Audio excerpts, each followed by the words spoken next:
Hi everybody, I'm Brittni Bowering and I'm a content strategist for B2B organizations. In this video today, I'm going to walk you through how you can build a personal brand for yourself and your career, no matter what your goals are and no matter what stage in the game you're at. Sounds pretty good, doesn't it? Before we get started, I'd love to hear what you think is the hardest part about building a personal brand. So throw that down in the comments, we can have a little discussion. Also, if you happen to know what's wrong with my plant, just zoom in on these leaves here.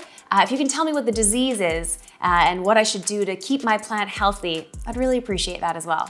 This video is going to be really great for you if you're just getting started in your career, or maybe you're making a really huge career shift. Either way, a personal brand is such a huge help in getting you new opportunities and honestly, just driving your career forward. So what I'm going to do in this video today is I'm going to present you with some very simple ways you can start to build a personal brand around yourself that's going to get you more opportunities, might even get you your dream job, or potentially it will just help you get new clients if you're maybe a freelancer or a consultant. At the end of the video, I'm also going to show you some of my top free tools that I love to use in my personal branding and content development. So hopefully those will be real helpful for you.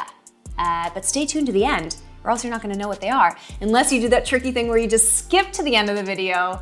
I got my eye on you. If you're new here, you might want to consider subscribing as well. There are videos posted regularly all about working in tech, about making a career change, and really just making your career goals a reality. Your dreams a reality. How about that? It's even better. So what even is a personal brand? Let's start there, because honestly, I think this is a term that is just thrown around the internet willy-nilly without a lot of people knowing what it actually means. So when I talk about a personal brand, I'm talking about a presence, either online or offline, that is basically representing you, your values, what you believe in, and also sort of, what you have to offer. So it's sort of a brand for your person, your personal brand. Sorry, that was a lot. That was a lot to take on.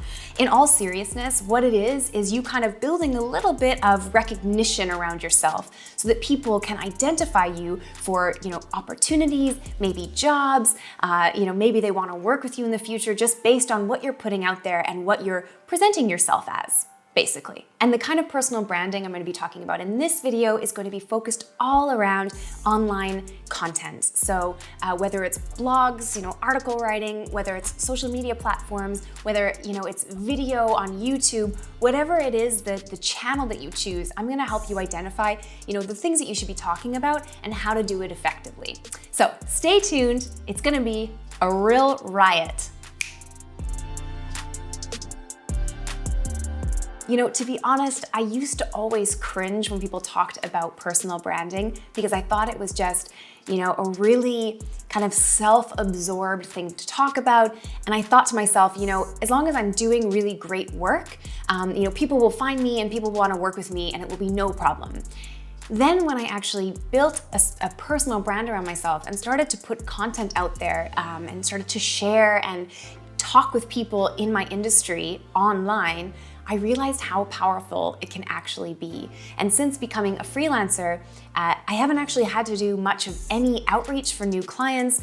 Mostly I have kind of people coming to me because I've done a good job of basically communicating what I'm about, what you can contact me for, and the kind of value you can expect from my services. The cool thing about personal branding is it actually allows you to communicate your expertise, your experience, and your personality so that people know who you are, what you're about, and why they should contact you. And keep in mind that experience isn't the only thing that people are looking for when they're hiring or looking for, a freelancer. They also want somebody who they kind of can connect with and empathize with. So that's why I find it so important that you do add a little bit of your personality to the content that you're sharing on social media platforms. People like to work with people, and that's really important to remember. So don't keep it super, straightforward all the time, super businessy. People really like when you add a little bit of, who you are to your personal brand. It is your personal brand after all. Okay, now let's talk about what actually makes a great personal brand. Because I think that there are a couple of really basic things that if you follow will really help you kind of avoid these sort of pitfalls and actually that cringe factor that I talked about before. The two things that you really need to consider when you're gonna start building a personal brand for yourself are authenticity and value. Those are the two things that they should be at like the heart of your personal branding plan. It's gotta be authentic and it's gotta add value. Let me break those down a little bit for you. Okay, let's talk about value. There are a lot of people in the world putting things out online. And that means that there's a lot of garbage out there. I was gonna use a worse word, but I think on the CareerFoundry channel, I shouldn't. Anyway, the point is, if you are jumping in now into, building a personal brand for yourself, you need to consider that there's a lot of noise. There are a lot of people talking, there are a lot of people throwing just really terrible content out there. So what you want to ensure is that everything you put out is valuable. And one thing, there's a little test that I like to do with myself and also with my clients. It's called the thank you test. And the basic idea is that before you put something out online, you want to take a browse through it and think to yourself, if I put this out there, am I going to end up getting a thank you from an audience that I care about? If not, you might want to reconsider putting it out there, unless it's hilarious or it's like animal content. In that case, you just go for it. You just throw it on out there. We always need more of that. The second is authenticity. And this one I can't stress enough how important it is, because there are so many people talking online and kind of trying to pretend to be something they're not. It's the absolute worst way to go about building a personal brand. And I don't know what it is, but I feel like online, you can almost see more through inauthentic people than even in person. So whatever you do, don't try to be somebody you're not. Don't try to, act like you have more expertise than you do. Just be yourself and try to add value. So how to get started? It's actually pretty simple, so let's just go through it real quick. First of all, you're going to establish a personal branding statement for yourself. This is like 1 or 2 sentences that basically tells people who you are and what you're about. And all it consists of is, first, your job title or your desired job title. The second thing is your kind of more expertise or the niche that you're zeroing in on. And third is something interesting about yourself and, a special talent or something that you bring to the table that you think would be really helpful in your industry. So if you were to ask me what my personal branding statement looks like, it would go something like this. My name is Brittni Bowering. I'm a content strategist, and I focus on helping B2B organizations differentiate themselves in their niche. Another interesting fact about me is that I am a stand-up comedian, and what that's allowed me to do is really figure out the best way to communicate to an audience really succinctly and hopefully in an entertaining way. The next thing you're gonna do after you've developed a really super solid personal branding statement is you're gonna think about your career goals. And of course, start to think about the audiences that are gonna be important to help you get there. So who are the audiences that you care about? Who are the people that you wanna connect with?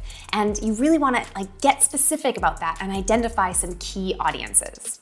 And the last thing you're gonna do is then identify some topics that you feel comfortable talking about that would also be interesting to that audience. So you need to kind of find that middle ground, the things that you feel comfortable with, that you're excited about, that you have passion, you got that fire in your belly, but also things that the audiences will be interested in. So you don't want to just be putting out random stuff, you want it to be somewhat strategic. But these are the topics that you should now start to talk about online. A quick side note for people out there who are changing careers. It's very possible that you're watching this video because a lot of people change their careers. And when it comes to your personal brand, I just want to drive home the idea that your past experiences, whatever you were field you were working in, those things are still important and they are shaping, the value that you're bringing in today to this new career. So don't forget about those. Don't shy away from those. Don't ignore them or be, nervous about talking about them. They can actually be really great differentiators. So what you need to do if you're really changing careers is think about your last job or career path and think about the things that you were doing there that could, of course, be really valuable to this new job that you have or this new career that you're, setting out on. I think a really great example of this is if you maybe worked in a restaurant before you started this career in whatever it may be, product design or web development. What are the things that, in the restaurant industry that you were really good at and that you think could play a role in your new career? So for instance, maybe you worked at a restaurant and you were really great at making customers feel, at ease and comfortable and relaxed so that they could really enjoy their evening. That would be a huge asset to bring to a product designer who would maybe be running user testings that would help people, feel comfortable and to give their best feedback in the user testing setting. And I'm telling you, that's not just like a coincidence. There are literally so many ways that you can take something that you were doing before and to really kind of bring it into your new career. So it's just about figuring out what that is for you. So now that you have an idea of what you should be talking about, I'm going to share with you some free, simple to use tools that will just help you get up and go. So super simple, they're free. Did I mention that they're free? They're all free, for gosh sakes. All right, let's check them out. The first tool is called Canva. You might have heard of it. It is very, very popular, but that's because it's very powerful. There's a free version and then there's an upgraded version, of course, if you want to get the extra tools and premium features that the free account doesn't allow for. But I swear with the free account, you can really do a ton. So it's basically a full-blown design tool for you to make really nice visuals, whether they're covers for your videos, whether they're actually a visual itself that's going to, really portray a message, whether you want to make some carousel posts that will kind of slide through. You can make slides with it, and everything is perfect if you don't have kind of the time or don't have the skills to really design something from scratch.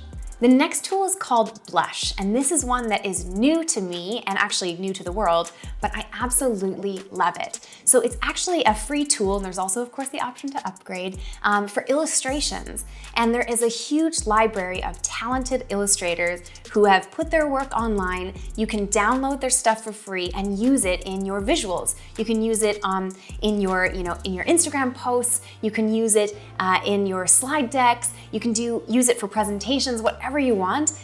These illustrations are really high quality, beautifully designed, and just so easy to use. You can even customize them a little bit. It's really great, so definitely check out Blush. And the last tool that you're gonna need is one that's gonna help you stay organized and stay on top of your analytics. So I think it's weird when people get really obsessed with analytics when it comes to, social media content, but it's definitely very, very good to be on top of it. So just so you can monitor how your things are performing. So a couple that I really like are Buffer, and also Later for Instagram is really good. But there are so many out there. So I would really encourage you to explore and maybe find one that you find works really well for the platform that you're choosing to use and for the type of content that you're putting out there. Okay, last but not least, I'm gonna give you a couple of really simple tips and tricks for making really great content for your personal brand. The first is to keep it short. So always err on the side of shorter rather than longer. The way that I like to think about this is when you put things out online, you want to start the conversation. You don't want to end it. So that means that you can feel free to leave a few things out sometimes and leave room for questions. That is a really, really great way to get engagement on your posts, on the things that you're talking about, and just get people to actually have conversations with you, which is the whole point of content and personal branding anyway. The second is to tell stories. So use your own stories, use your experience, talk about what you're doing. That is the absolute best way to put yourself out there and for people to feel closer to you, to have a little bit of empathy and kind of identify in what you're going through. So please don't shy away from getting pretty personal, not too personal, don't get too personal, but a little bit personal is always good. And storytelling is just one of the best ways to get you there. So another thing that I really try to encourage people to do is to put their image out there from time to time. So if you write an article, maybe attach a photo of yourself somewhere in the article. Don't be afraid of putting your face on the content that you're making. That only actually kind of creates more of a connection between your audience and yourself. And you'll find that you'll get people reacting a little bit more to it when they can see you and kind of feel like they're talking to an actual human. And the last thing is, don't get obsessed, but definitely pay attention to how your content is performing. What days of the week are you putting it out there? What platforms are you using? What are the styles of content? Which things are performing really well, you know? I think it's really important that you don't get crazy about this kind of stuff, but that you do sort of pay attention so that you can at least pivot when you need to and start using your content analytics to help you kind of drive more engagement as you move further along the personal branding path. All right, I'm gonna set you free and let you go out into the world and start building your personal brand. And I just wanna say that before you go out there, it is scary at first, and you might feel this real sense of imposter syndrome. And I just wanted to let you know that that is totally normal. Everybody feels that way at first. But what's super important is that you get over that, you put yourself out there a little bit, be vulnerable, right? Everybody's talking about vulnerability. It's very important. And be authentic, be yourself, and add some value to the space. So as long as you have those things down, I promise it's not gonna be horrible. And you'll probably be shocked at how quickly you actually will see some benefits and see the reactions from your audience. All right, everybody, thank you so much for listening to all the way to the end. You listened to the end of the video. I'm very impressed. I hope you found it valuable. I hope you found it actually, above all, inspiring, because I think that personal branding and actually trying to, get a conversation going and being vocal in your industry is just so important to drive your career forward. So please consider it at the very least. And I hope that you feel a little bit more confident moving forward in your personal branding journey. I'm Brittni Bowering. If you have any questions at all, please put them in the comments below. I will be monitoring the comments like a little spy or whatever. I don't know. What is a spy gesture? I don't know. I will be monitoring those comments though, and I am going to be answering any questions that you might have about personal branding and about content development. Also, if you haven't subscribed yet, you should definitely do that. CareerFoundry are releasing videos all the time about really, really helpful topics. So subscribe now and start learning, right? That's all from me, everybody. Thank you so much. Have a wonderful day. Goodbye.